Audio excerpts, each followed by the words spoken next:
Hello. I'm Coach Butler. For those who do not know me, I want to thank Mr. Davis for allowing me to come and speak to the class this week virtually, and also thank you to him for following me in my journey of teaching Black history. So, if you guys do not know, I have started a Brandon's Black History class on Tuesday nights, uh, and we are talking about topics that are not taught in school. So typically, you have Martin Luther King taught in school, Rosa Parks, slavery, and Harriet Tubman. But I have started a course that allows us to have discussion of many other topics that are not taught in school. And one of those topics I will talk about today with you guys.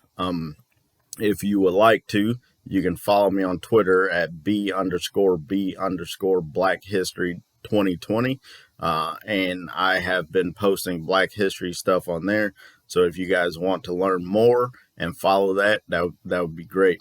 Mr. Davis, thank you for teaching the history how it should be, because Black history is American history. So let's go ahead and get started here. The day that I want to talk to you guys about is June 19th, which is Juneteenth, which is our Freedom Day, our Independence Day. This is a day that we celebrate every year because it was the end of slavery. Everybody knows about the Emancipation Proclamation that was signed by Abraham Lincoln on September 22nd, 1862. Now, that went into effect on January 1st, 1863.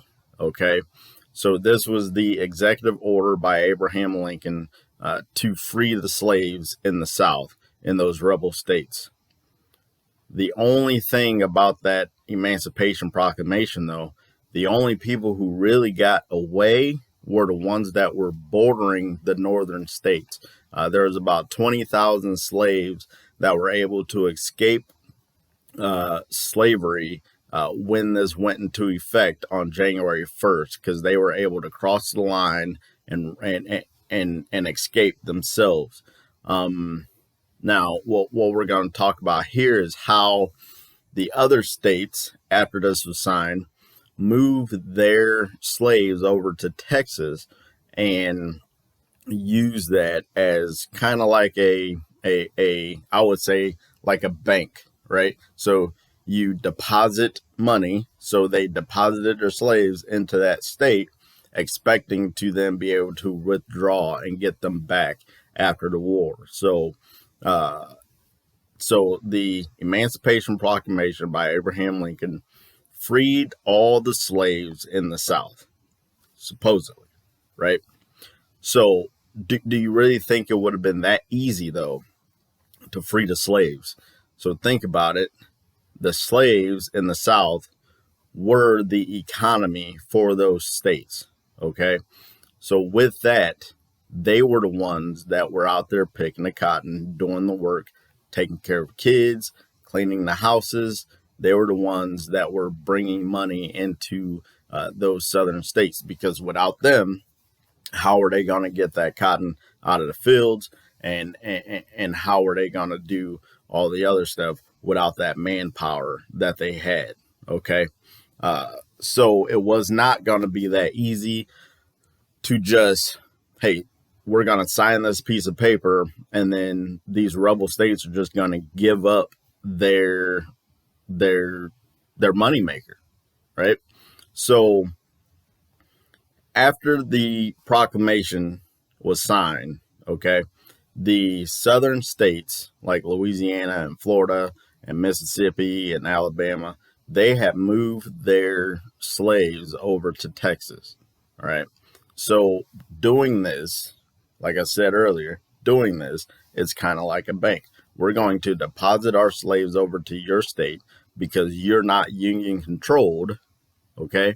And then when we win the war, we're going to then get our slaves back, get our property back. So the South believed that they will win the war, so therefore we're not going to give our slaves up to anybody.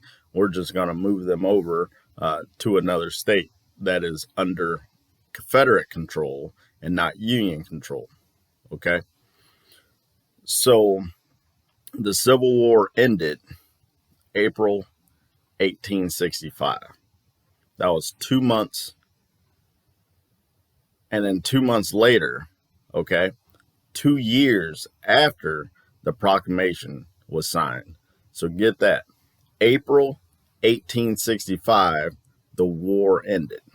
And then 2 months later after that, which is 2 years after the proclamation was signed, June 19th, 1865, was the day that the Union soldiers, who were led by Major General Gordon Granger, arrived in Galveston, Texas, with the news that the war was over and the slaves are to be set free.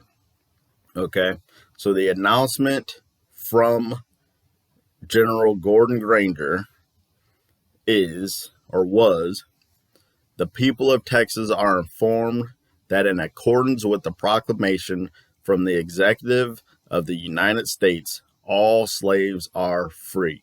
This involves an absolute equality of rights and rights of property between former masters and slaves, and the connection heretofore existing between them, because that between employer and hired labor.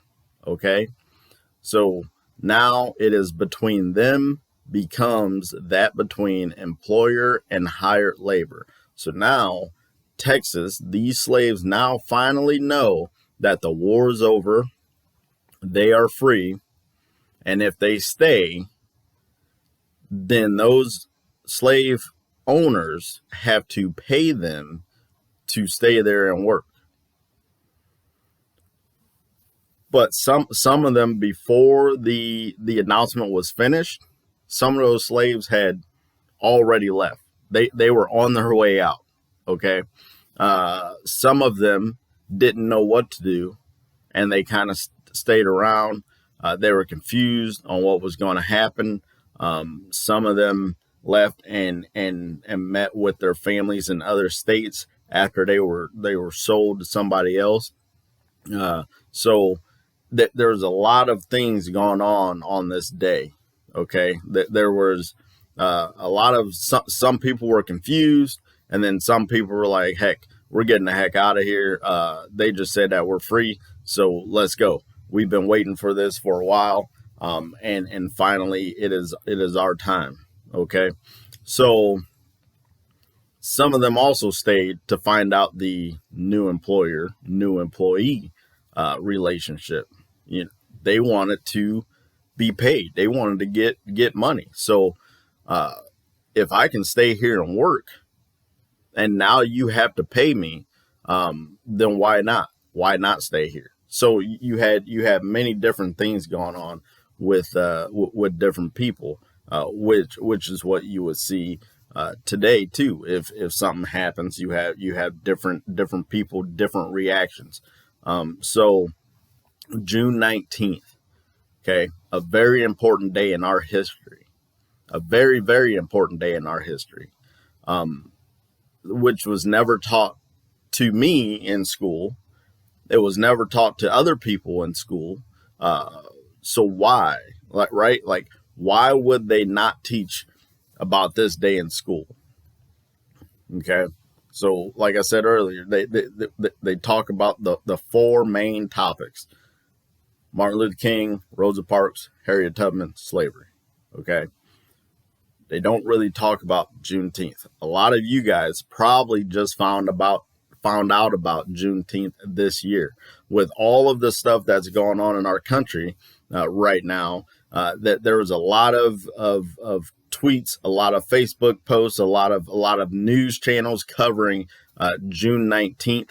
You had the president do his speech on June 19th, or was supposed to do a speech on June 19th. So then it became a big news story this year. So a lot of you guys probably just found out about that this year, but still really don't know what it means.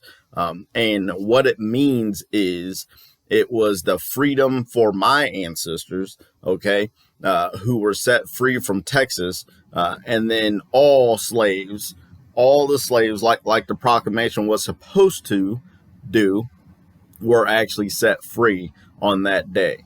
Okay, so June 19th, 1865 was the day that General Gordon Granger went into Galveston and made the big announcement. All right. So there's two stories on why Texas still had slaves after the proclamation was signed. There's two stories, okay? So one story is the messenger who was supposed to arrive and make the announcement was murdered before he got to Texas. That's a good excuse, I would think. You got the Civil War going on. You have this messenger coming down from wherever he's coming from, going into the rebel states. They know that this proclamation was signed. Why would you let this guy get to Texas where you already moved all your slaves to anyway? Okay. And then the second story is Texas knew that this was over. They already knew that the proclamation was signed. They knew that the slaves were free, but they wanted one last harvest of their cotton. So both stories are kind of believable, right? So you have one story with the messenger being murdered, and then you have the other story with Texas wanted one last harvest from their slaves with their cotton. So how are they going to get their cotton picked if they let everybody go? And if they knew about the employee, why will we want to pay them for this one last harvest? Wouldn't we want to keep all of the money to ourselves? So there's those two stories are believable. I don't know which one is true, but those two are the ones that are out there. Okay, so June 19th, Juneteenth, the following year, after people were set free, 1 year later, you would think that maybe those people left, maybe that was it, right? Like, hey, you're set free, that's it. Go about your day, go about your business. Well, no. June 19th became a celebration. Okay. The year after, the first celebration was June 19th, 1866 in Texas. They had prayer meetings, they had singing, they wore new clothes to represent newfound freedom. And then this celebration from Texas then spread the following year to other states, and then more states start jumping in, and then other southern states start jumping in. So it became a celebration. It became a Independence Day for the freed slaves and their families. June 19th has become a state holiday in Texas in 1980. So 1980, Juneteenth became a state holiday in Texas. Other states then followed that. Some states have it as a state holiday. Some states have it as a recognition day. That doesn't mean that you get off work for it. That just means that they do recognize that day as a special day. but it is not a national holiday. There's a lot of stuff out this year about how it should be a national holiday and how come it's not a national holiday. But how can it be a national holiday when you don't even know about it? So June 19th is a very, very, very special day for African American people. Okay, so the celebrations for June 19th, we have barbecues, they do marches, they have different parties. Some of the food is red velvet cake, strawberry soda. The red represents the bloodshed by African Americans in the struggle for freedom. Okay, the green that they have on Juneteenth. So like they'll have greens, collard greens, other foods, is the abundant natural wealth of Africa. Okay, saying where we're from, our ancestors, right? The black that they have. They have different colors for Juneteenth. The black is African ancestors. Okay, so if you see somebody, so I have a hat that has the African American flag on it. It's black, red, and green. All right, and that's what it stands for. The blood shed by African Americans in the struggle of freedom, the natural wealth of Africa, and our African ancestors. So Juneteenth has become a big day in my household. Juneteenth has become a big day in a lot of other households, because 2 years, think 2 years after the proclamation was signed, there were still slaves in Texas working, not knowing that they were free, this truth being held away from them being fed table scraps, them being fed in a way that no person should be felt, them being treated in a way that people should not be treated, all for economic wealth of a state and their cotton. So we should celebrate June 19th, Juneteenth, every year.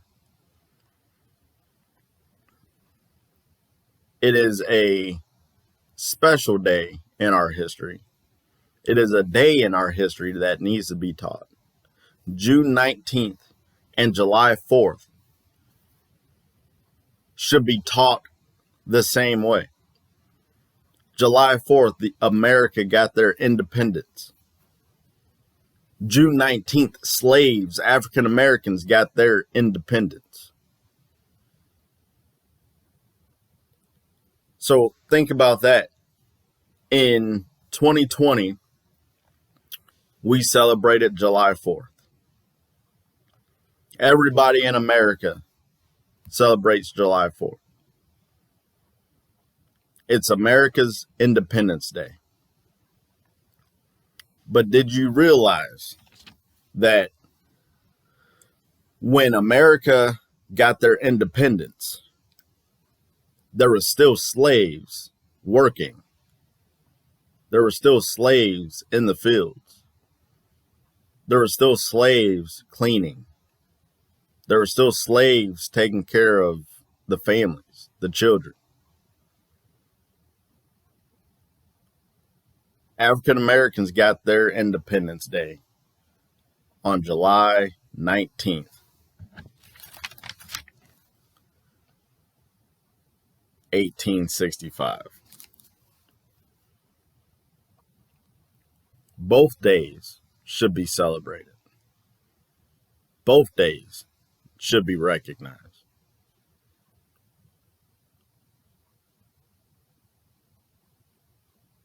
And this is a part of history that if we don't start talking about it now, if we don't start teaching it now, it will be lost forever. So June 19th is one of the most special days in our country, right beside the 4th of July. Everybody now has their independence. Everybody now has their freedom. But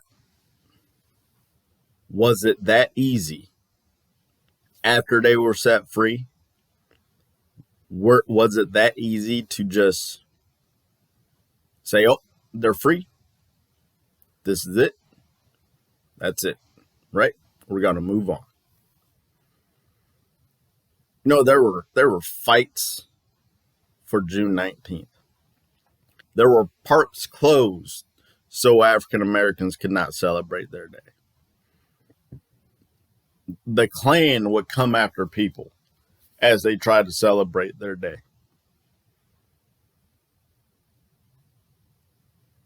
It's another day, another piece of history that can be very, very, very good, but then there's always the bad that comes with it.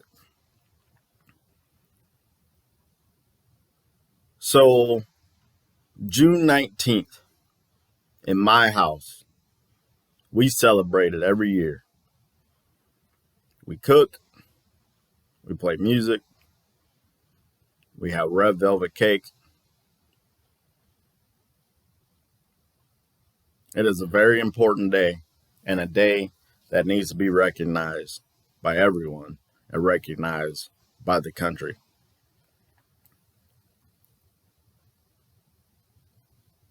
Two years after the proclamation was signed, 2 years, people are still picking cotton, cleaning houses, watching the children for free as slaves in this country.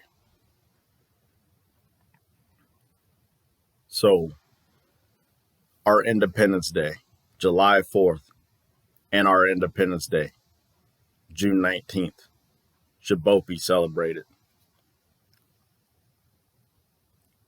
I hope Mr. Davis will have me back again to talk about other history in our country, other Black history that is not taught in schools. Like I said earlier, I would love to invite you to my Twitter page at B_B_Black History 2020 on Twitter. You can follow me there, and I post history facts on that, stuff that is not covered, stuff that I did not learn in school, stuff that Mr. Davis probably didn't learn either in school. But you guys need to do a lot of research, okay, to find out about Black history in America. There's a lot of good stuff out there for you to find. A lot of military people. There's a lot of speakers and revolutionaries. There's a lot of inventors from America that we don't know about. Okay, so thank you, Mr. Davis, for having me. Thank you for letting me do this for you and your class. I hope to be here again with you guys. And June 19th, right? A day that needs to be recognized nationally, and a day that was everybody's freedom. Everybody was free that day. So thank you. Keep learning, and let's stay together.